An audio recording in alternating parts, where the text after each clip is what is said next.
Los gritos de la gente, ayúdame aquí, ayúdame allá, y una imagen macabra, ¿no? Parecían como si fueran, como si ya estuvieran en descomposición, como si fueran insectos. La niña se volteaba a vernos y nos decía, sácame, ya no quiero estar aquí, me está doliendo. Y de pronto, como una emergencia tan sencilla se convierte en... Se hace todo un caos. Ambulancias de todos lados, humo en todos lados, gritos, la gente pidiendo ayuda. Eso es difícil porque tienes a su papá enfrente, prensado, sin vida, la niña atrás, atrapada, fracturada y pidiéndote que salves a su papito, ¿no? Somos humanos.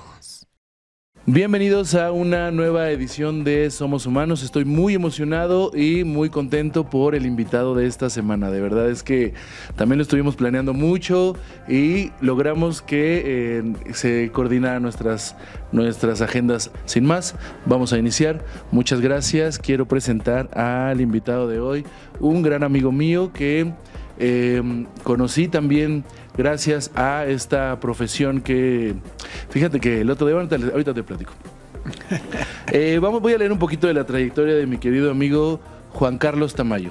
35 años dedicado al servicio de urgencias. Es correcto. Atención de urgencias, técnico en atención médica prehospitalaria, es instructor en atención médica prehospitalaria, técnico en extracción vehicular, justo lo que estábamos platicando ahorita.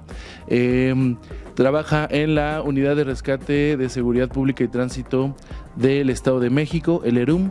Es parte de la Dirección de Protección Civil del Estado de México, de la Unidad de Apoyo Aéreo Relámpagos. ¿También en Relámpagos, amigo? Ahí anduvimos. Ah, excelente. Mira, toda esa trayectoria tiene mi querido amigo Juan Carlos Tamayo. ¿También fuiste miembro o eres miembro todavía de la Cruz Roja Mexicana? Seguimos. Es jefe de turno de Protección Civil y Bomberos de Ixtapan de la Sal. Correcto. Y el encargado del área de capacitación, rescate y fuego de Tonatico, la zona sur, una zona complicada, Tamayo. Ahorita lo vamos a platicar. Bienvenido, amigo, muchas gracias. Un aplauso. Bienvenido, amigo, muchas gracias. ¿Cómo estás? Gracias, amigo. Gracias por la invitación. Muy bien, muchas gracias. Después de un buen rato de no vernos, el trabajo, la distancia, bueno, muchas cosas, ¿no? Pero fortalecidos porque a pesar de la distancia sigue este vínculo. Sigue este vínculo que, mira, platicaba yo en uno de los programas pasados, invité a Tania Contreras, la conoces también, Claro. Sobre la relación que existe muchas veces entre la fuente, que son ustedes, y nosotros como periodistas, ¿no? Y siempre decimos, hay que cuidar la fuente y hay que llevarnos bien con la fuente, y realmente se generan unos vínculos de amistad. Entonces, este es nuestro caso, mi querido Juan Carlos, y me da mucho gusto nuevamente tenerte por acá. ¿Qué te parece si iniciamos y le platicas a la gente quién es Juan Carlos Tamayo? Juan Carlos Tamayo. Bueno, pues soy una persona, soy un papá, 3 hijos, una esposa, pues que se ha dedicado en toda su vida a la atención médica prehospitalaria. Pues he estado en su mayoría del tiempo en ambulancia, he trabajado en áreas de bomberos, en áreas de aeromedicina, y pues son 35 años en donde me he dedicado a estudiar, a crecer, a capacitar a la gente. Recordemos que lo que no se comparte, pues se queda en el olvido. Entonces, pues hay que hacer crecer a la gente, así como en algún momento a mí alguien llegó, se acercó, tuvo la confianza en hacerme crecer, en educarme, en enseñarme, en darme y dotarme de esas experiencias de vida, porque son experiencias de vida las que también te hacen crecer en el medio. Pues ahora tú las tomas, las ajustas a tu manera. Las digieres, ¿no? Ajá. Sí, y tomas lo bueno, lo ajustas a tu estilo, a José Coahuila y su estilo en el periodismo, Juan Carlos Tamayo en su estilo, en la enseñanza, en la atención. Y pues hoy afortunadamente les puedo decir que pues ha habido mucha gente, ¿no? Que en las aulas en donde hemos estado nos ha conocido, en la calle donde hemos atendido a la gente. Uno de mis hijos es también técnico superior universitario en paramédico y pues siguió la línea, ¿no? Yo buscaba que a lo mejor él fuera otra cosa y pues no, siguió los pasos. Pero es que además 35 años detrás de la adrenalina, Tamayo. O sea, el hecho de dedicarte a este tipo de profesión te mantiene en la línea de el peligro y todo el tiempo con la adrenalina a tope, ¿no? Pero platícame, ¿cómo es que decides que lo tuyo es el servicio de urgencias? En realidad es una historia un poco complicada. Por ahí de los 80, en 1980 para ser exacto, mi papá sufre un accidente vehicular en las curvas de Ojito, en Ciudad Juárez, Chihuahua. Te estoy hablando que yo estaba en cuarto, quinto de primaria, y pues el nivel de comprensión en el hecho al fallecer tu padre pues no es muy entendible, ¿no? Y más como cuando en esas fechas pues no se maneja la información como hoy día, ¿no? Que es más abierta, más directa, más precisa. Entonces me queda como que ese sesgo, ese gusanito de ¿y qué hubiera pasado si alguien lo hubiera ayudado? ¿Qué pasó ese día? ¿Te contaron algo de cómo fue? Pues no me cuentan al momento, yo lo sé por algunos resúmenes periodísticos de la época, en donde él trabajaba para una agencia automotriz y trasladan vehículos vía tierra del centro del país a la frontera de los Estados Unidos. Y desafortunadamente en el regreso de todas esas personas que viajaban con esos vehículos nuevos a la frontera sufren un accidente en una de estas curvas y se van hacia abajo a un voladero. Hay lesionados, hay muertos, entre ellos mi papá. Y pues me queda ese gusanito, ¿no? De qué hubiera pasado, pero pues entre la guerra de las galaxias y el fútbol americano, el béisbol, la escuela, pues va pasando el tiempo y adquieres esa figura del hermano mayor, ¿no? Te toca ocupar el espacio, ¿no? Ese espacio, ¿no? Que aunque no me correspondía o que mi mamá nunca me dijo, tú vas a ser el responsable, como que lo adquieres, ¿no? Como que te sientes responsable de esa parte. En 1985 yo soy oriundo de la Ciudad de México, antes Distrito Federal. Para ser exacto, el 19 de septiembre pues hay un terremoto de gran magnitud. Yo estaba en la secundaria, en segundo secundaria. ¿Qué tendrías, unos 13 años? 14 aproximadamente. 13, 14 años. 14 años. Pues se da el hecho que todos sabemos en México, y en lugar de irme a casa, me largo de pata de perro. Ok, ajá. Yo tenía esa curiosidad de por qué pues había esa nube de polvo, por qué se escuchaban tantas sirenas, y yo volteaba para todos lados y había un silencio sepulcral. Pero o sea, tú no regresaste a tu casa ese día, saliste de la escuela y te fuiste a ver qué había. ¿Qué había pasado? ¿Qué está pasando? Me llamaba la atención de que no había que no cantaban los pájaros, que nada más se escuchaban ambulancias, no había vehículos, transporte público, no había gente en la calle. Yo iba en una secundaria en la María Enriqueta Camarillo y Roa, que está en Esperanza y Cuauhtémoc, en la delegación Benito Juárez, en la Ciudad de México. En esa zona no hubo tanta afectación y salgo y empiezo a caminar por la zona y termino por allá por los multifamiliares Juárez, que es muy cercano a la escuela, a Viaducto, a Cuauhtémoc, Baja California, que es el eje 3 Sur, y empiezo a ver pues la corredera de gente, ¿no?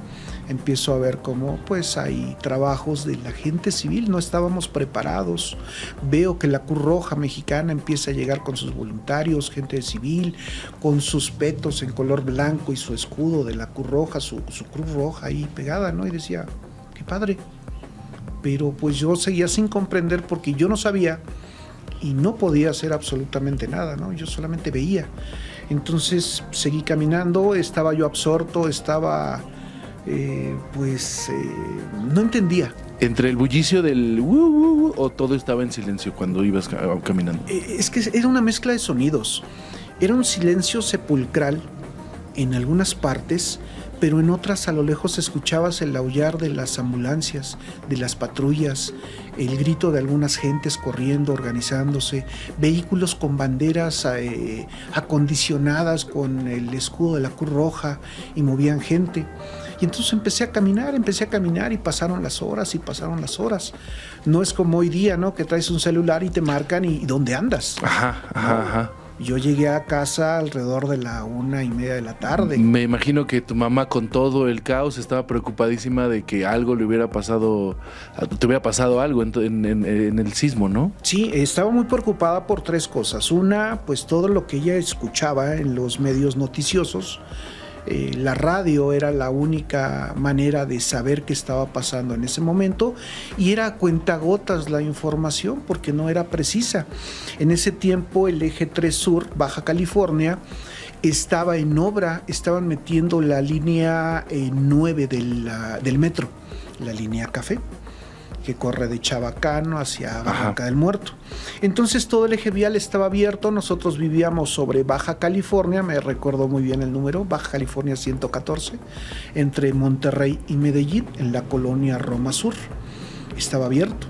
Entonces fue una zona que se devastó, y bastaba con subir al edificio a donde nosotros vivíamos, que era de 6 pisos, un edificio muy bonito de azulejo veneciano, un azul muy, muy bonito, y bastaba con subir y observar esa nata de polvo. Aunque pasaba el tiempo, todavía no se desvanecía, ¿no? Ahí seguía, y volteabas hacia un punto, hacia Campeche, hacia Medellín, hacia Monterrey, hacia Tehuantepec, y lo único que veías era edificios, maquinaria trabajando. Ya a las primeras horas ya había maquinaria trabajando. Entonces pues, se espantó más, ¿no? Me regañaron, me dijeron que iba a estar castigado dentro de la casa, y dije, bueno, pues no me dijeron si dentro del departamento o dentro del edificio, y me subí. Yo tenía unos catalejos. Unos binoculares. Y con los binoculares empecé a ver, y pues yo decía, ¿qué puedo hacer, no? Pero pues adolescente en ese momento, decide mi mamá mandarnos con mi abuela a San Juan Jiquipilco. Ellas son originarias de San Juan Jiquipilco, en el Estado de México. ¿Jiquipilco de dónde es la Feria del Pulque? Exactamente, por allá por Ixtlahuaca, por esa zona. Sí. Y pues termino por allá, ¿no? En el rancho, en donde pues la abuela siempre me apapachó desde chiquillo. Era el primer día de vacaciones y yo ya iba enfilado a la casa de la abuela. Que además contrastes, ¿no? De la Ciudad de México, y luego te vas a esta comunidad que igual en los 80s, pues ahora sigue siendo una zona rural, una zona campestre. En ese tiempo me imagino que debe de haber sido todavía más, ¿no? Más bonito, más el contraste de la ciudad con el campo, ¿no? Sí, para mí de niño, de adolescente, era fantástico, porque en la casa de ustedes sigue existiendo la casa de la abuela. Está en una especie como de lomita. Es una casa de adobe con tejabán, con teja roja, con polines. Entonces, cuando tú abrías la puerta de madera, todavía con aldavitas, y ponían un candadito nada más, salías a un corredor, veías flores, y tu primer visión, como estaba en alto, era ver las casitas, ver cómo salía el humo de las cocinas rurales. Escuchabas el gallo, escuchabas el burro, las vacas, los borregos, ese aroma a fresco, las gallinas, no sé, me vienen recuerdos muy gratos, ¿no? Y pues anduvimos por allá. Ya no nos quisimos regresar, el segundo sismo, pues ahí. Pero esto fue después, o sea, derivado del sismo, tu mamá decide que no se quieren quedar en la Ciudad de México y se van a Jiquipilco, ¿o pasa tiempo? No, fíjate que hubo algo ahí curioso, solamente como ve que yo ando con la curiosidad de adolescente, nos dice los tres, porque tengo 2 hermanos más, los 3 se van con la abuela. Ese mismo día por la tarde nos manda con la abuela. Nos vamos con la abuela, nos recibe, al otro día en la noche, si no recuerdo, hay otro sismo, y pues vuelve a haber daños, ¿no? Habla con la abuela por teléfono, todavía había que hablar en casetitas. La abuela tenía que ir, o teníamos que ir al centro de San Juan Jiquipilco para hablar por casetita. Hablaba mi abuela con mi mamá en el departamento, donde sí teníamos telefonía. Pues le dice que hay otro sismo, que está dañado y que pues no va a ir por nosotros en algunos días, que nos aguantemos, ¿no? Y pues nosotros felices. Pues era tu lugar favorito, mano, ¿no? Ajá. Era mi lugar favorito, el lugar donde me apapachaba la abuela el tecito, la tortillita con el huevito adentro, la salsita amortajada. Ella hacía tortillas de mano y las ponía al comal con leña. Entonces, pues era algo pues rico, ¿no? Era algo sano. Al paso de los días se empieza a ver que pues ya no hay mucho que hacer, si no es ir a cuidar vacas, ir a cuidar borregos o ir a raspar el maguey para sacar el aguamiel y producir pulque. Y pues se brinca la autoridad de mi mamá. Al final del día ella era la mamá de mi mamá. Claro, podía decir, ella tenía la autoridad, por y supuesto. Nos inscribe en la escuela. Cuando se da cuenta mi mamá de que nos ha inscrito en la escuela, pues le dice, pues es unos días nada más en lo que regresan a la Ciudad de México. Para que no pierdan la continuidad y para que no anden sin que hacer los niños también. Es correcto. Sí. Y estamos hablando que de 1985 a la fecha, era nada más unos días para estar en el Estado de México. ¿Y te quedaste entonces? Nos quedamos, nos vamos a Toluca, se continúa pues con los estudios en la ciudad de Toluca. Mi mamá decide mover todo lo que teníamos en la Ciudad de México y empezamos a vivir en la ciudad de Toluca. Ella consigue un trabajo en la ciudad de Toluca, nos la vimos difícil en un principio, es complicado, ¿no? Ella sola, mis hermanos chicos, pues yo entre la secundaria y la preparatoria, un lugar nuevo, sin trabajo, con unos cuantos centavos en la mano, había que buscar una renta, pero es fuerte mi mamá y fue saliendo y nos sacó adelante. Y entonces, ¿cuál es tu primera más allá de ese de 19 de septiembre que creo que marcó este gusto por el ¿qué está pasando? Quiero ir a ver. Es que no es algo que compartimos mucho los servicios de emergencia con los periodistas. Sí. Todo el tiempo estamos, ¿qué está pasando allá? ¿Qué quiero ir a ver? No sé si te pasa que también escuchas una ambulancia y ya estás, ¿para dónde fue? Sí. ¿Para dónde va la ambulancia? ¿No? Es esa espinita. Y luego, ¿cómo ingresas a la Cruz Roja? ¿Cuál fue tu primer acercamiento ya dedicándote a los servicios de urgencias? En realidad no es la Cruz Roja con la que inicialmente yo entro a esto. Mi mamá trabajaba en una empresa particular de mangueras y conexiones, ahí en Isidro Favela, es muy conocida, y tiene un amigo que era voluntario en el SUEM. El Servicio de Urgencias del Estado de México. Es correcto, cuando en su momento su base estaba en Independencia, casi esquina con electrificación. Estamos hablando que esto fue en 1987. Entonces un día el compañero de mi mamá le dice, pues mira... ¿16 años? 15, 16 años, por ahí así. Le dice, pues mira, yo soy voluntario, déjalo ir, que vea, que conozca. Y pues no, yo siempre tuve la idea o la visión que aunque yo tenía esa curiosidad, como que a mí me gustaba, me interesaba más ser ingeniero. Más hacia armar, desarmar, diseñar. Yo en la secundaria llevaba dibujo técnico industrial, entonces me gustaba hacer maquetas, me gustaba hacer planos, me llamaba la atención. Entonces pues yo voy así con la idea de guácala, ¿no? La sangre, pero pues bueno, vamos a ver. Traemos sangre macha, por ahí me dice mi hija Carla, ¿no? Tenemos sangre macha y pues vamos a ver qué hacemos. Entonces resulta que me subo a la ambulancia, empiezo a ver, sin saber absolutamente yo nada, y me empiezan a explicar. Y pues literal subí a bajar el botiquín, les empecé a ayudar. Y ¿tú ya ibas a los servicios con ellos? Sí, me invitaron, ¿no? Fui de invitado, como cuando te invitan a los bomberos, como cuando te invitan a una cocina ahí con el chef. Me invitaron a conocer. Y qué cosa la hora. Me gustó. 35 años después, sigues ahí en el Guacala, la sangre. Guacala, nada más iba a ver qué hacían. Ese es tu primer acercamiento a los servicios de urgencias. De ahí dejaste ese gusto por la ingeniería o seguiste las dos cosas a la par. ¿Cómo fue ahí? ¿Cómo fue el tomar la decisión? En ese momento estaba yo en la preparatoria. Y entonces abren una carrera en el CONALEP, en Temoaya, de técnico en emergencias médicas y desastres. No recuerdo bien el punto. Entonces resulta... ¿Había en otras escuelas o era muy difícil encontrar? No, era la única que se había aperturado. Sí, porque hasta Temoaya estaba lejos. Ajá. Era como que piloto. Estaban viendo a ver si pegaba, ¿no? Y hasta donde yo entendí, creo que nada más 1 o 2 generaciones y no más allá. Entonces resulta que pues me voy para allá. Mi mamá no le agradó mucho que me fuera para allá. Y en ese tiempo yo tenía un familiar, esposo de una hermana de mi papá, que trabajaba en la Dirección General de Seguridad Pública y Tránsito del Estado de México. Okay.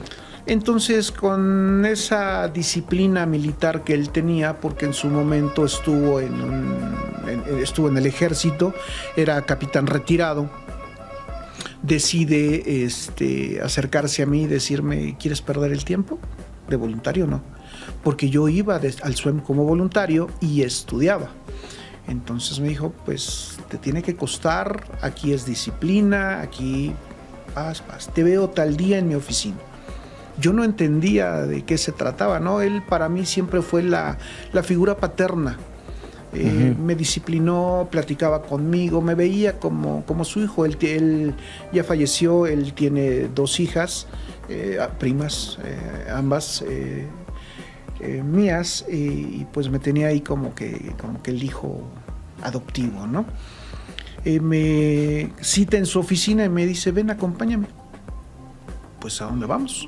Me dice: si vas a perder el tiempo, que valga la pena, gánate con el esfuerzo de tu trabajo tus estudios.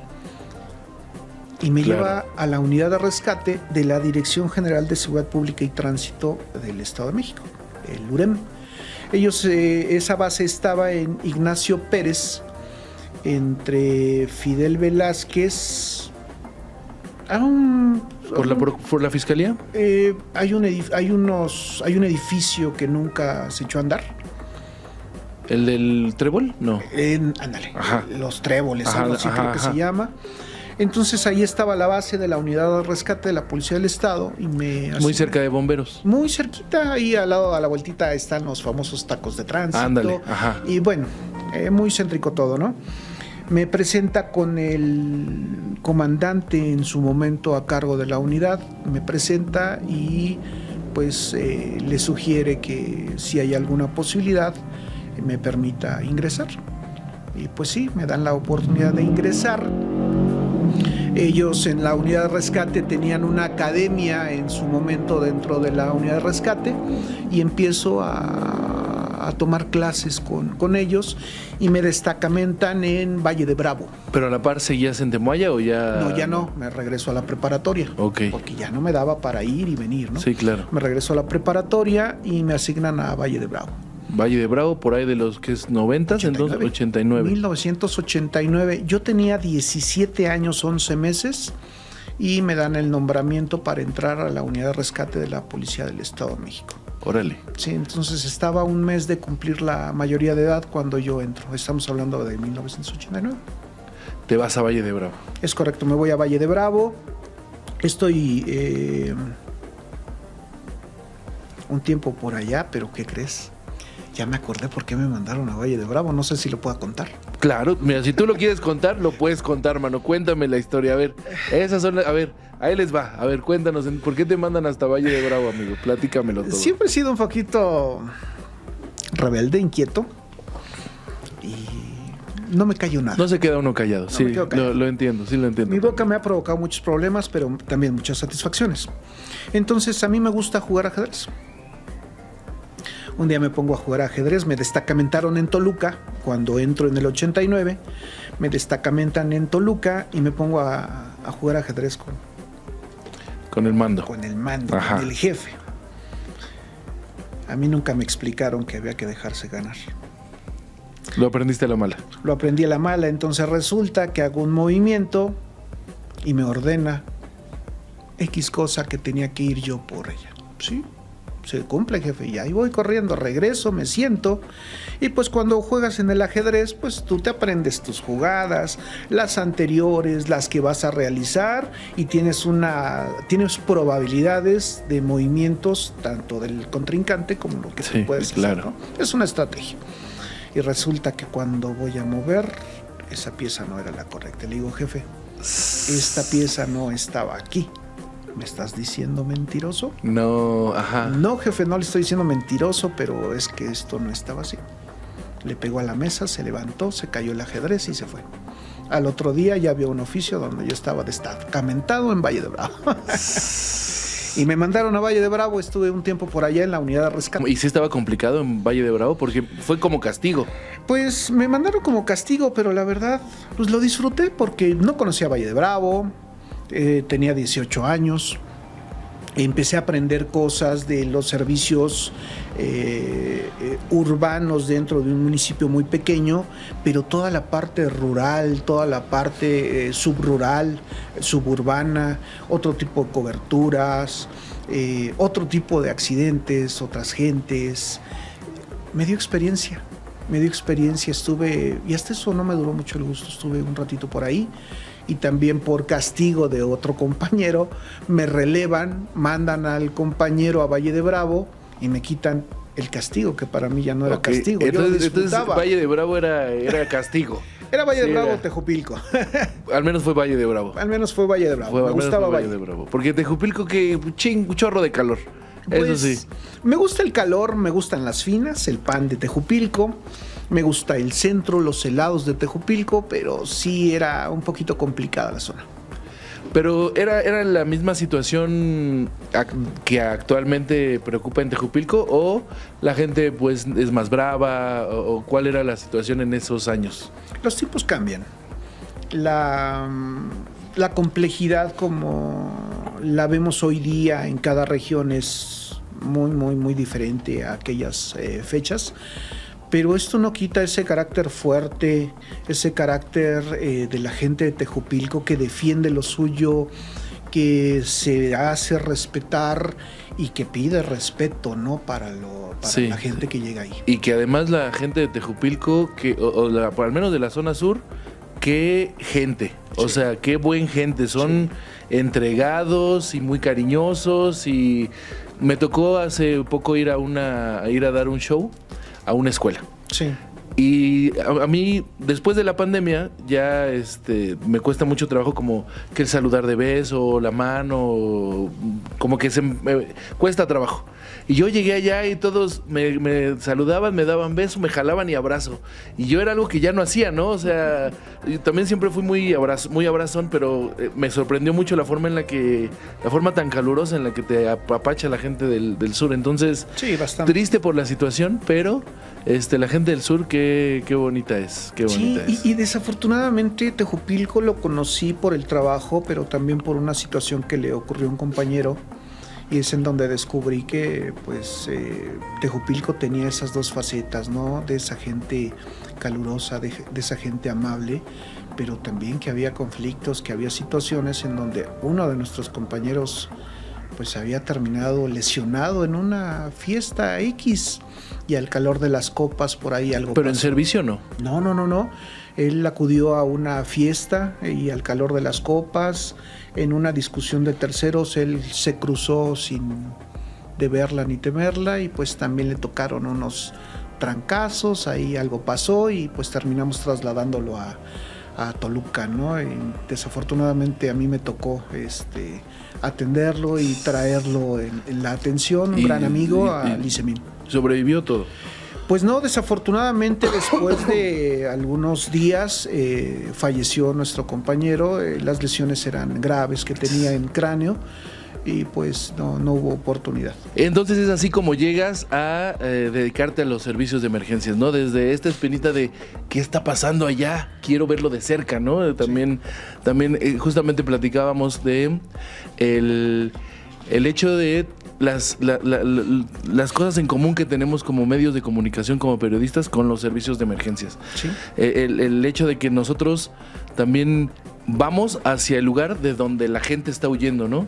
Esa es nuestra necesidad nuestra chamba, 1, y 2, nuestra vocación. Porque tenemos ese gusto de saber qué es lo que está pasando atrás, ¿no? Platícame algunas de estas historias que te has encontrado durante estos 35 años de trayectoria, amigo.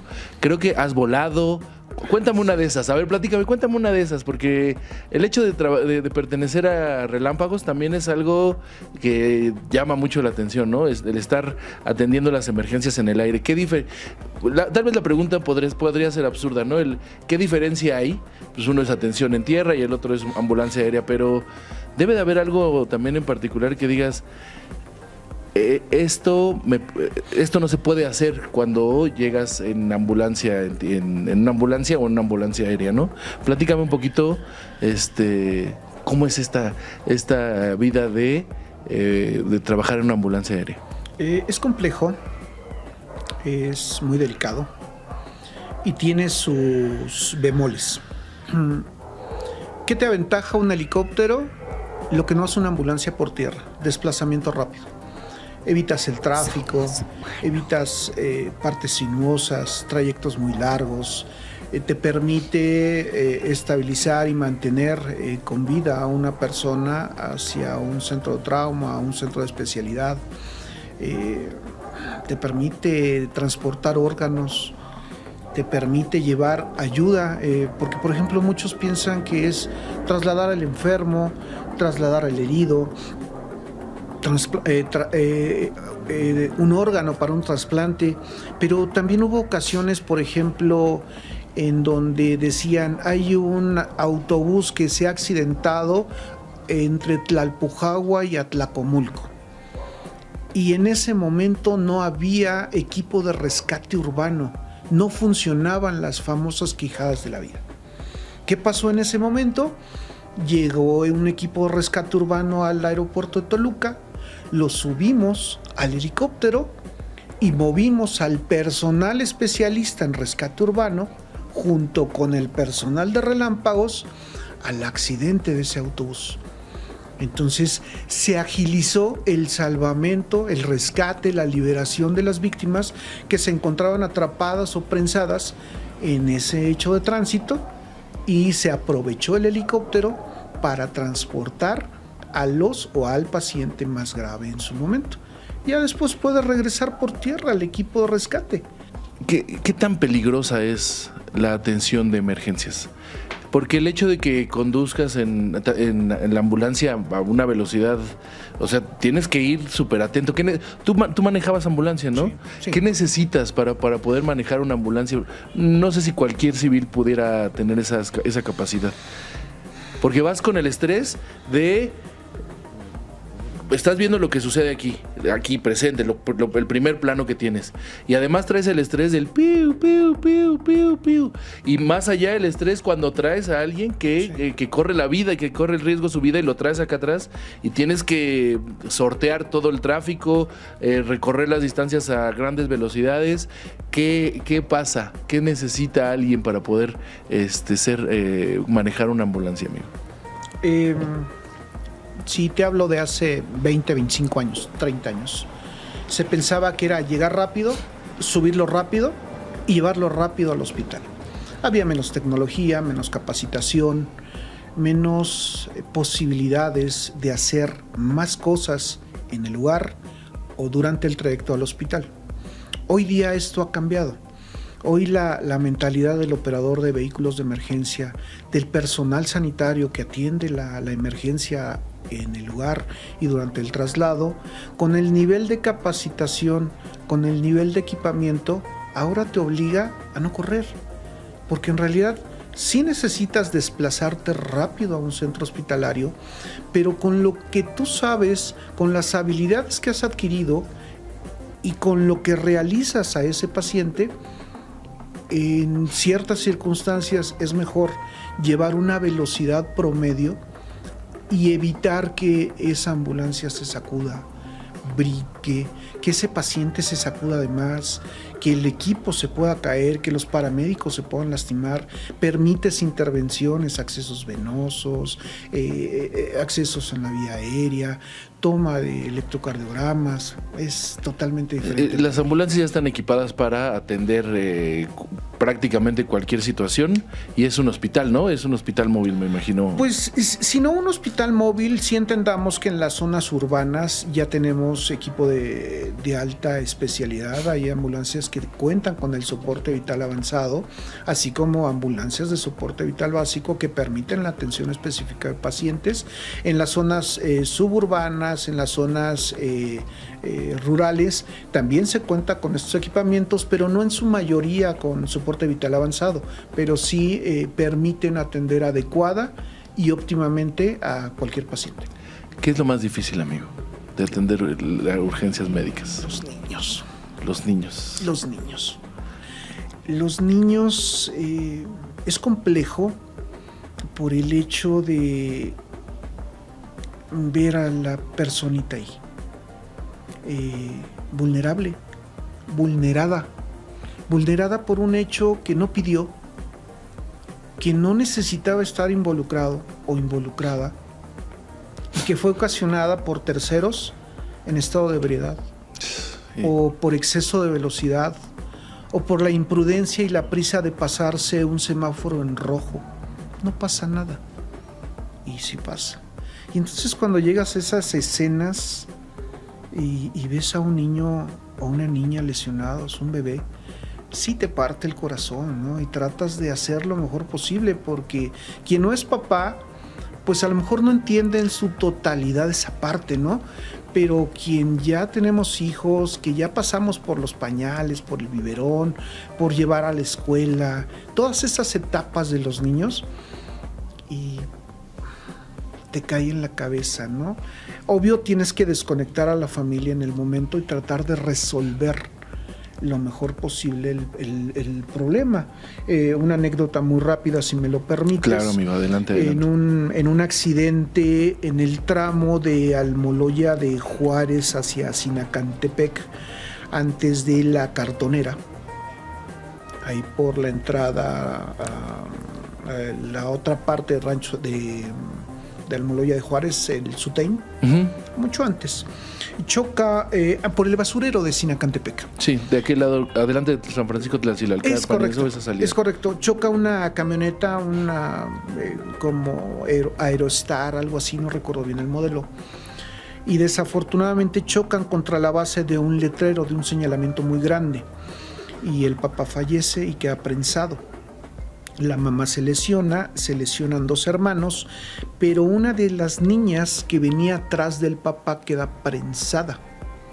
Y justamente queda prensada donde estaba el receptor de combustible de la camioneta y no hay puerta.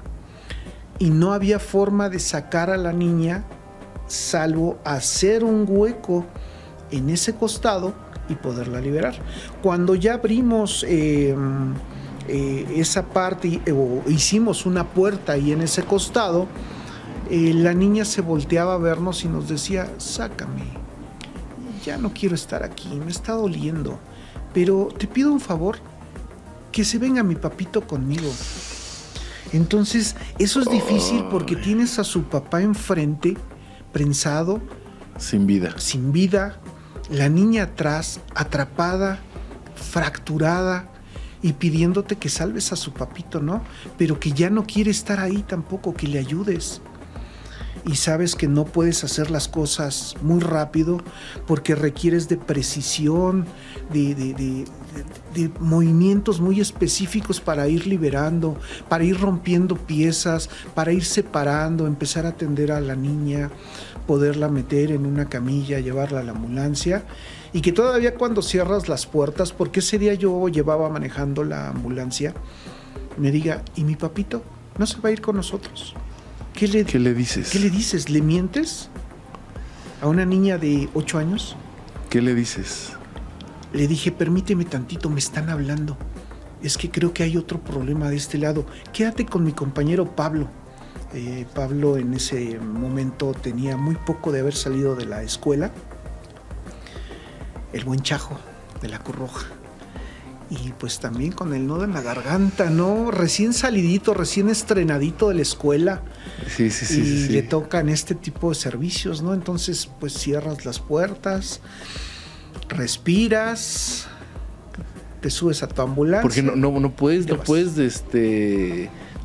destrozarte ahí, no puedes decir nada, ¿no? Porque al final, pues tu chamba es mantener el temple, la tranquilidad, para tomar las mejores decisiones que se puedan tomar, ¿no?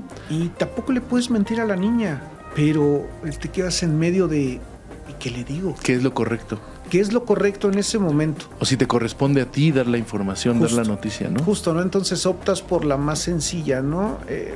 Un pretexto o una mentira que no debería de ser piadosa, las mentiras no deberían de ser, pero pues buscas esa estrategia para librarte del momento y salir hacia el hospital, ¿no? Y darle esa segunda oportunidad a la niña, en la cual la perdió su papá.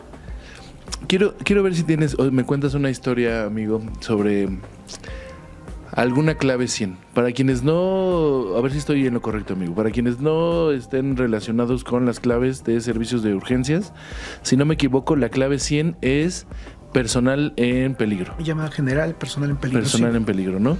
Sí. Cuéntame alguna de estas historias. ¿Qué pasó? ¿A dónde fueron?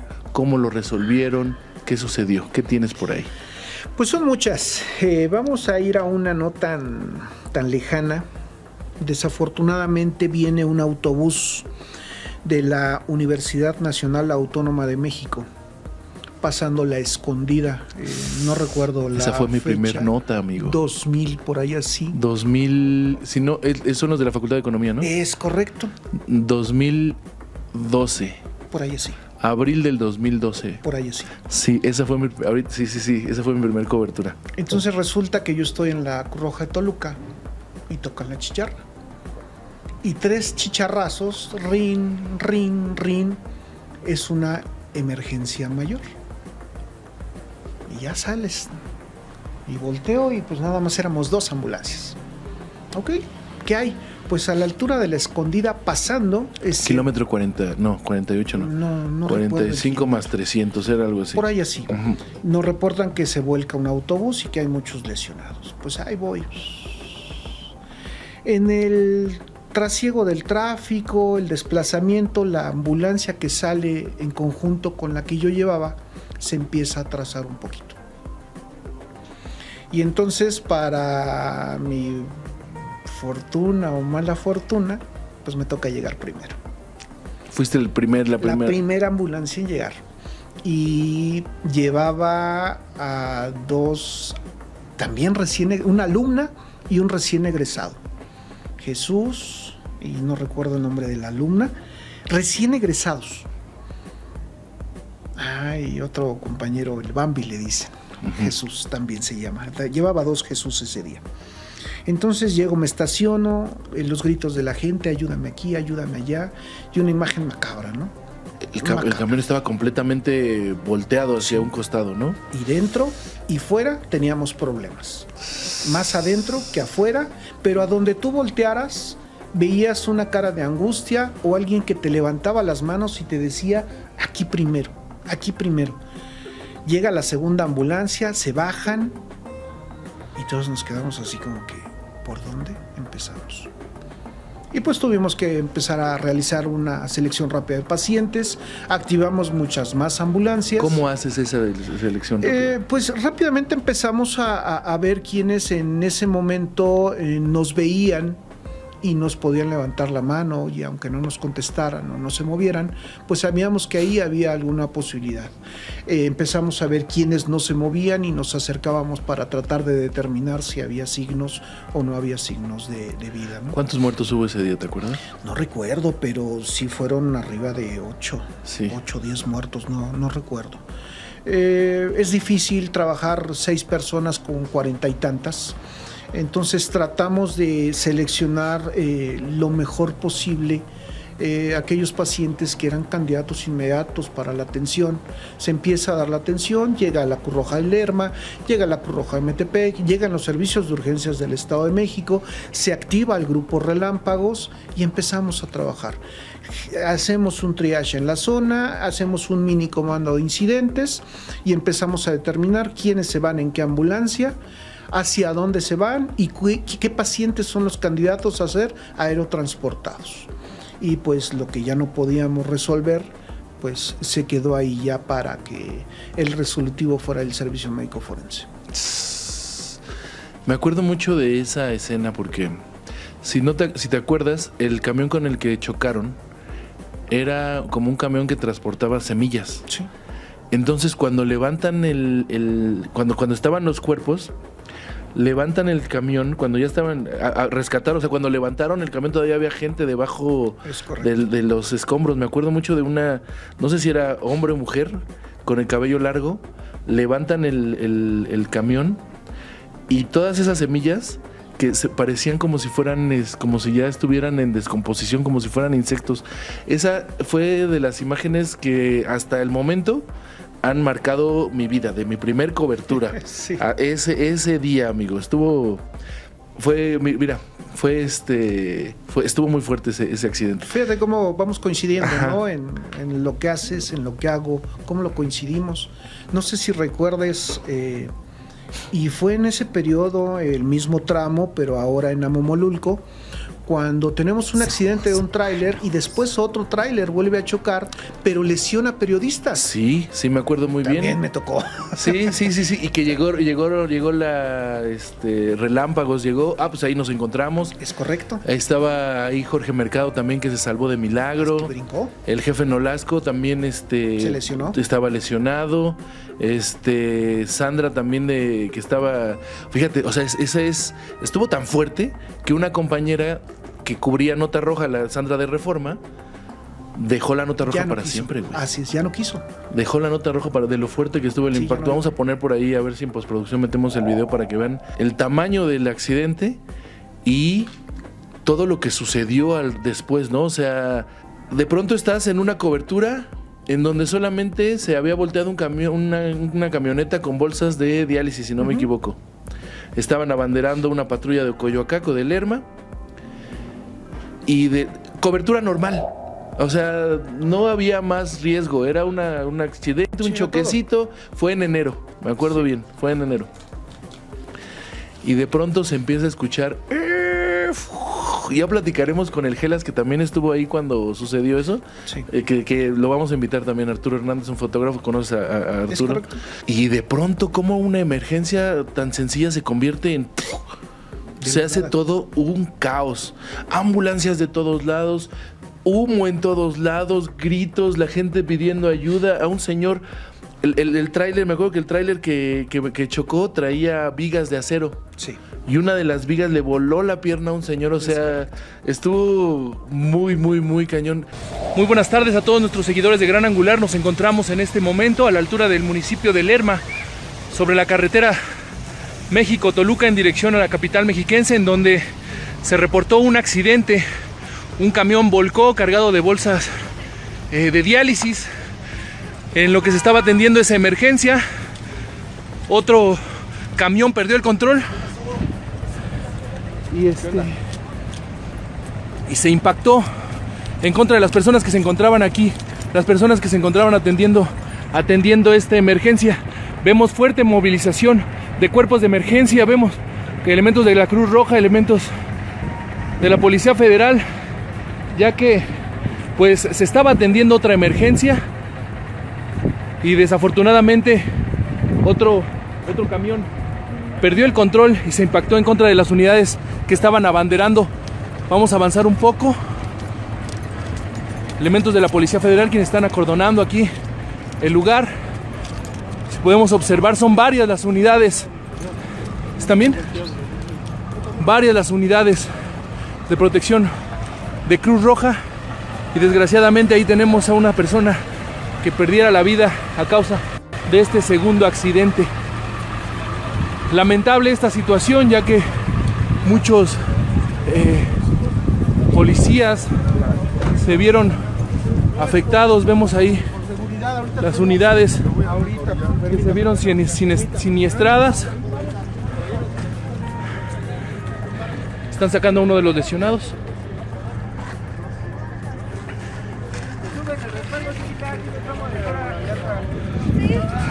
Esto es lo que está sucediendo al momento a la altura del kilómetro 48 en la carretera México-Toluca. Lo estás viendo al momento por Gran Angular. una de los lesionados. Seguiremos informando más adelante. Me acuerdo que llegan los relámpagos, llegaron ustedes y luego llegaron los relámpagos. Sí. Y la atención, creo que el primero que atendieron fue a Nolasco. Es correcto. Fue el primero que se llevaron. Es correcto. Y ya después ahí a Sandra, a Giancarlo, que también vamos a tener al Gianca por acá. Giancarlo que también brincó. O sea, de ese tipo de situaciones de las que no huimos. Tenemos que estar ahí. Te lleva la conciencia de que ningún trabajo te deja en una zona de confort. Todo trabajo tiene su riesgo, pero hay unos que llevan más riesgo que otros. Sí. Y entre ellos, el periodismo. Periodismo y la cobertura de los servicios de urgencias, porque hay que estar atentos, amigo. Sí. Si algo le aprendí a la Cruz Roja o le aprendí a los cursos de primeros auxilios, es no llegar corriendo a la escena. Nunca. Jamás. Porque lo primero que tienes que hacer es llegar y observar, ver tu entorno. ¿Cómo llegas a una escena, Tamayo? Llego desde antes de la llamada. ¿Ok? ¿Cómo? Platícamelo. Te vas imaginando a lo que te vas a enfrentar. El radiooperador te dice accidente vial, lesionado por proyectil de arma de fuego, riña entre terceros, Paseo Toyocan, vialidades grandes, colonias conflictivas. No vamos a citar colonias porque qué tal si por ahí paso me No. cabeceo. Porque sí las hay, sí las hay. Entonces, pues ya te vas dando una idea a dónde vas, qué va a pasar y qué podrías hacer tú antes de estacionarte. Llegas con una visión grande, de izquierda a derecha, y primero ves lo de afuera y vas centrando tu mirada hacia el punto de conflicto. ¿Por qué? Porque necesito saber si no hay agentes externos que me puedan lastimar, que puedan lastimar a mis compañeros, que puedan dañar la máquina o que me estén metiendo en un lugar en donde me pueda contaminar o pueda pasar algo que nos pueda generar una situación de riesgo donde en algún momento pasó, creo que en alguna manifestación donde reventaron de estas bombas lacrimógeno y periodistas salieron lastimados, intoxicados, no sé si recuerdas. En la de... Por ahí Mario Vázquez salió incluso hasta fracturado. En la de Tenango de lo hay una manifestación allá. Sí, me acuerdo, claro. Entonces, que sí. Siempre como personal de emergencias tienes que abrir tu visión e irla cerrando hacia el punto focal. Ver el entorno, cables, postes, líquidos, qué es lo que está pasando. Y entonces empiezas a analizar si con lo que estás en este momento es suficiente o supones que requieres de recursos adicionales en apoyo. Seguridad pública, bomberos, más ambulancias, rescate, no sé. Y de ahí empieza tu evaluación de la escena. Te bajas, hueles, pisas correctamente. ¿Cuántos no nos hemos ido a la... Ya me pasó una vez, me bajé de la coladera, me bajé... Había un charco, dije, aquí no hay nada, me piso y que caigo en la coladera, ¿no? Sí. Error mío por no verificarme y por bajar con los dos pies directo, ¿no? Pero son cosas que te van haciendo aprender a la mala y pues te permiten entender que la seguridad es primordial. ¿Quieres regresar a casa?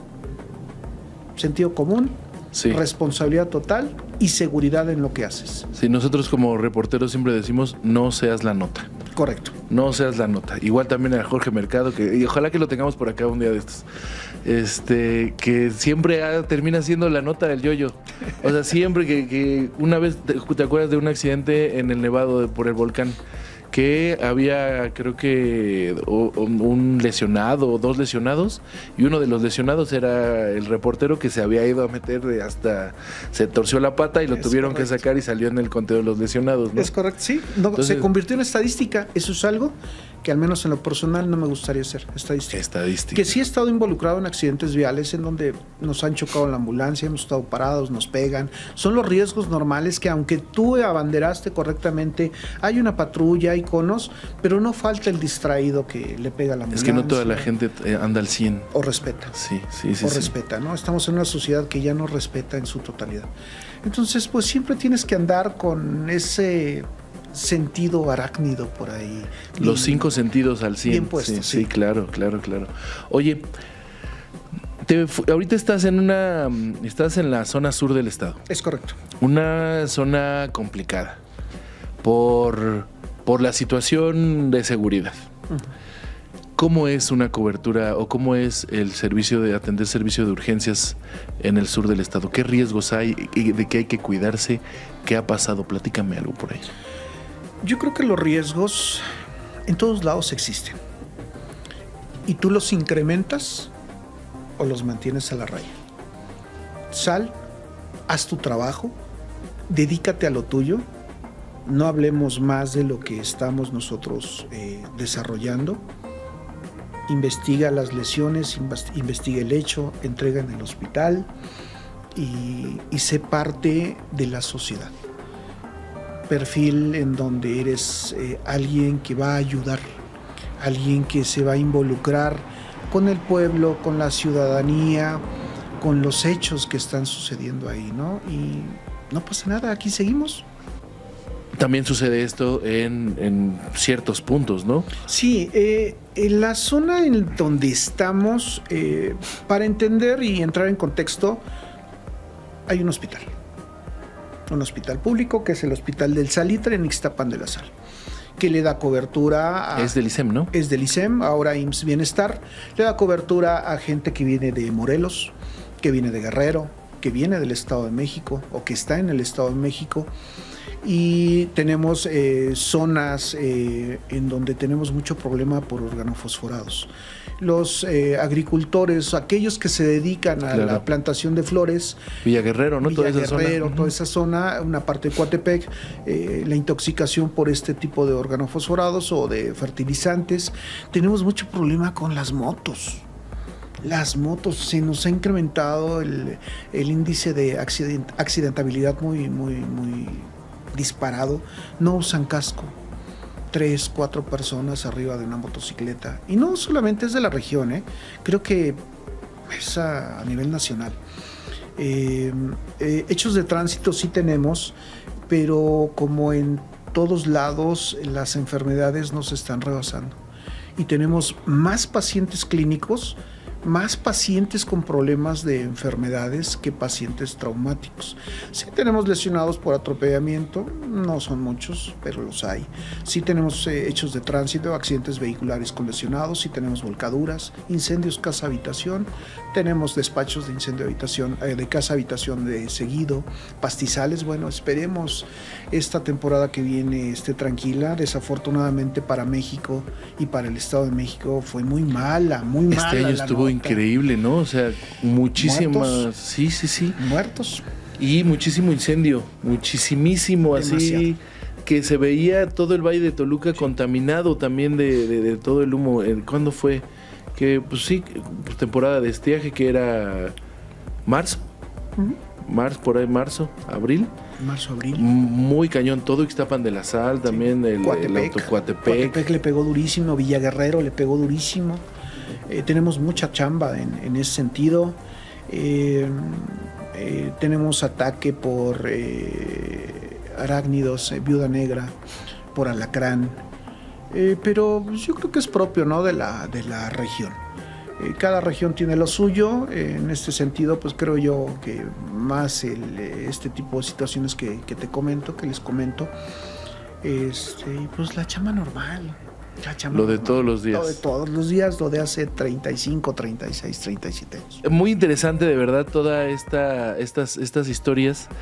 Pero seguro tienes por ahí una para cerrar. Una de estas historias que dice uno, ¡ay, qué películas! Que los niños digan, yo quiero ser, quiero atender emergencias. Quiero estar en una ambulancia. Platícame una de estas, amigo. Híjole, pues es que anécdotas hay muchas. Hay chuscas, hay... más allá de lo divertidas, hay preocupantes. Pero yo creo que... si el niño, si el adolescente quiere decir yo quiero ser, va a entender que desde el momento que te sientas en una ambulancia y tu mamá te dice por fin llegaste después de una semana y te quedas 3 días en casa y te dice no te vas a ir a trabajar, algo bien estás haciendo, ¿no? o donde te sientas después de 5, 6, 7, 10 servicios y no has desayunado, no has comido y se te olvidó. ¿Te olvidó comer? Sí, claro.